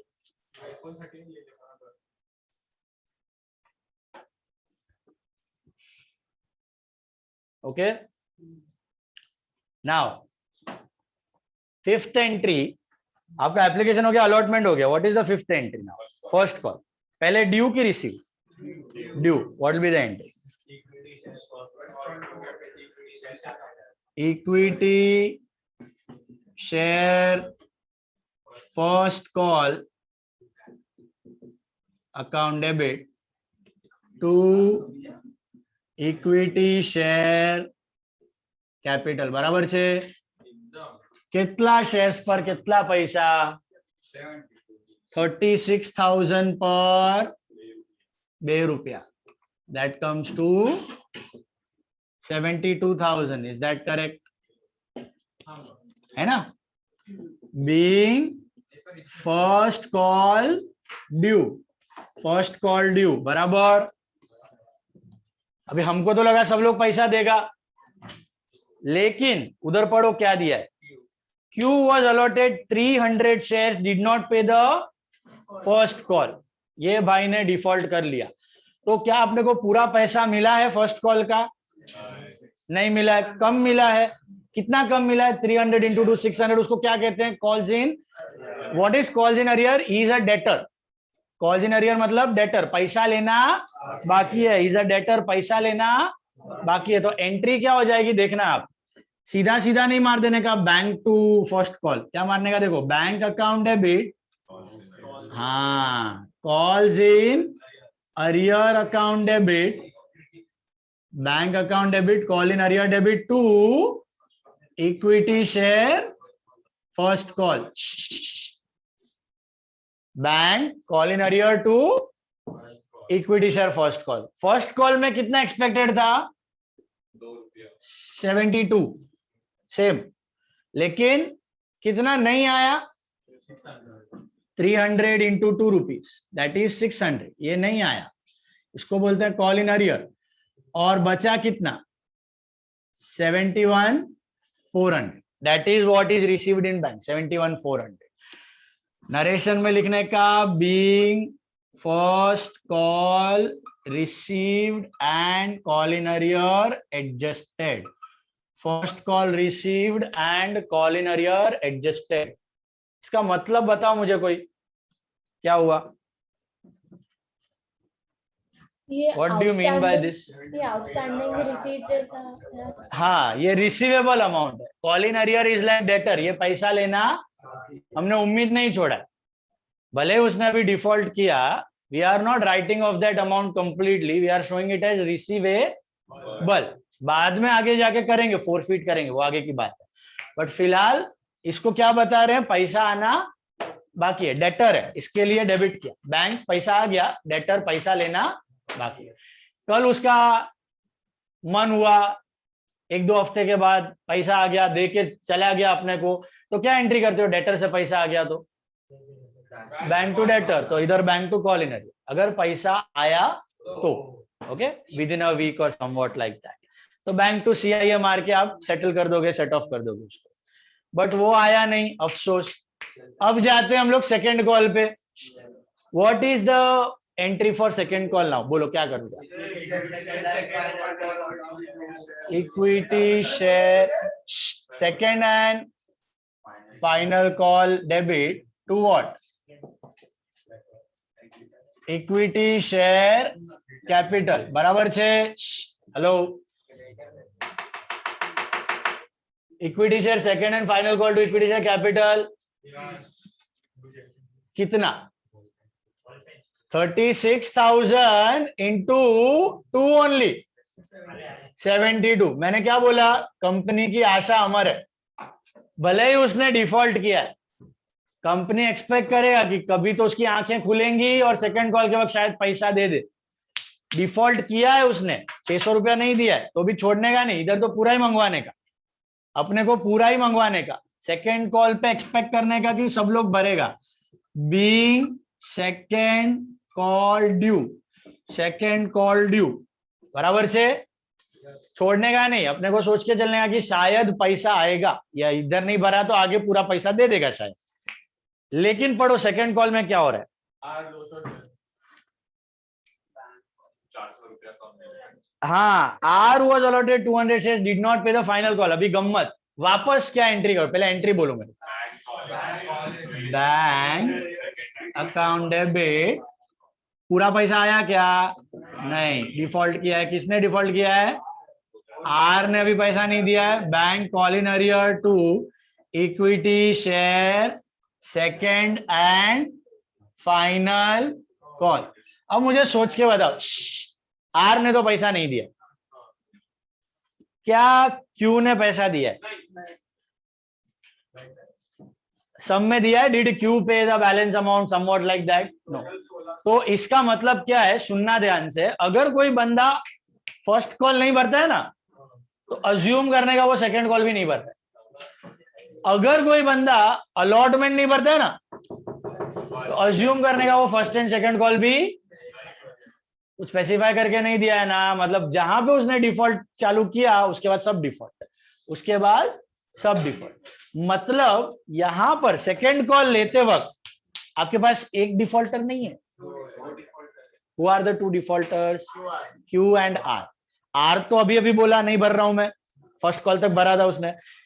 Q के बारे में कुछ नहीं दिया है ना, तो भी अज्यूम करने का, क्या अज्यूम करने का, Q ने भी नहीं भरा, कैसा अज्यूम करने का, क्यों अज्यूम करने का, क्योंकि भाई ने फर्स्ट कॉल, जिसने फर्स्ट कॉल नहीं भरा उसने ऑटोमेटिकली सेकंड कॉल, अगर अलॉटमेंट ही भरा तो उसके बाद का कोई पैसा assume। Is this clear? So how many shares are defaulting? 500 shares into 2 rupees। 500 कहां से मिला समझा, 300 Q का 200, 500 शेयर्स पे आपको पैसा नहीं मिल रहा है, बात समझ आई। एक बार once a defaulter always a defaulter, tag लग गया उस पे, जब तक स्पेसिफाई करके नहीं दिया भाई ने पूरा पैसा दिया तब तक default default default. Is this clear? Second call में 72,000 और बैंक में कितना मिला आपको, हाँ 71, being second call received and CIA adjusted. Is this clear? Second call received and CIA adjusted. Sorted. On that note, we stop. Next lecture, more difficult sums. You have holiday on Wednesday. Next lecture on Friday. Okay. Friday will continue with more difficult sums. If doubts है तो रुको, otherwise you can leave. Sir,